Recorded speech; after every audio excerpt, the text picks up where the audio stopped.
Jason, please briefly describe your personal and professional background, family ties, level and place of education, and your work history. Mom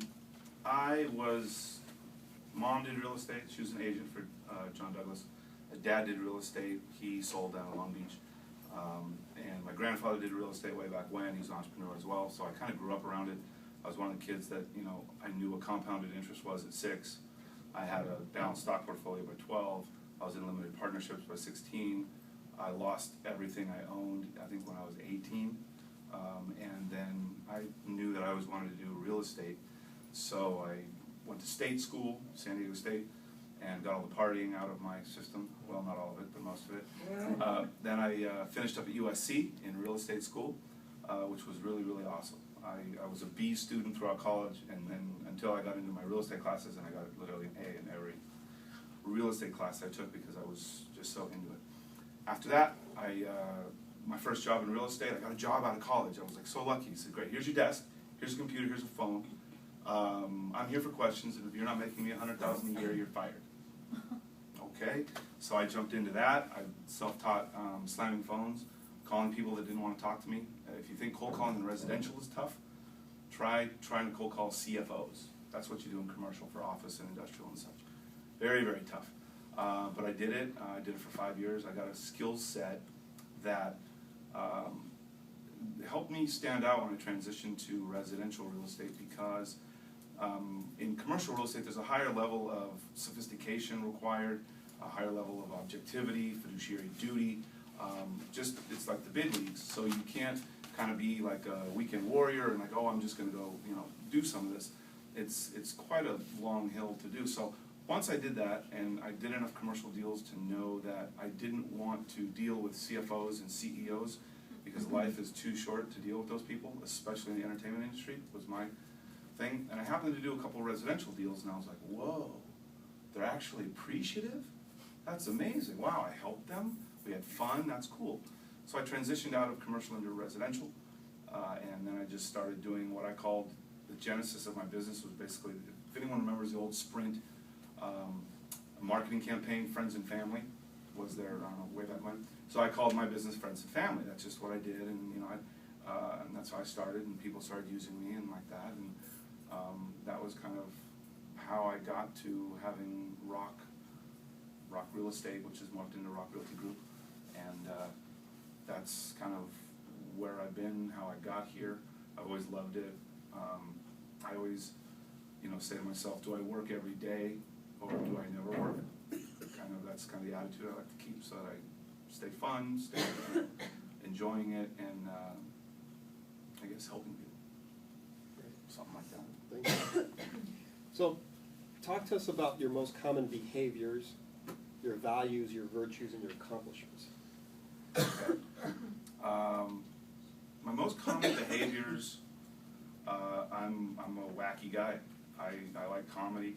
I like to entertain people. I like to have a good time. I like to just always be fun and on and making jokes and pointing and laughing and stuff.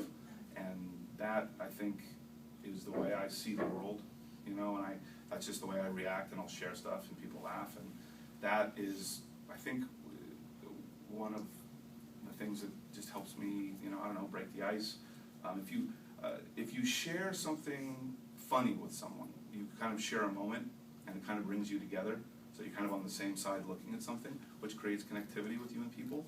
If I'm like trying to get analytical, not that that's why I do it, but kind of looking at it, reverse engineering it, that's kind of what it does, and it's helped a lot in building relationships, sales, being rememberable, and just being fun to hang out with. I've always said all my clients come from partying, going to parties, meeting people, social, talking to someone in the grocery store, or being at a buffet at a party and pointing and laughing at someone's purple sequin dress or something, I don't know, whatever it is. Just hanging out and having fun is one of the behaviors. What was the next? Values. Values. In commercial, you're always taught to be objective with fiduciary duties and that kind of such. Business integrity is one of the core components of the foundation of my services. I always tell the clients, oh, listen, if I have to slip my neck, if it's in your best interest, I will. I say, listen, the family should not be selling this $4 million house. You should be keeping it because of X, Y, and Z with respect to your objectives and your family and where you are and this and that, and you should list it next year, or you should lease, or you should do this. The objectivity there is really a core value that I think attracts a lot of people. When they see that you're not just trying to slam a deal and get a commission and move on, trust is built. And when you have that trust, you have better control of the client. When you have better control of the client, you can actually get them a better deal. They will listen to you. Sometimes it's really, really important that they listen to you so that they don't, try and do something against what you say and honk up your whole strategy.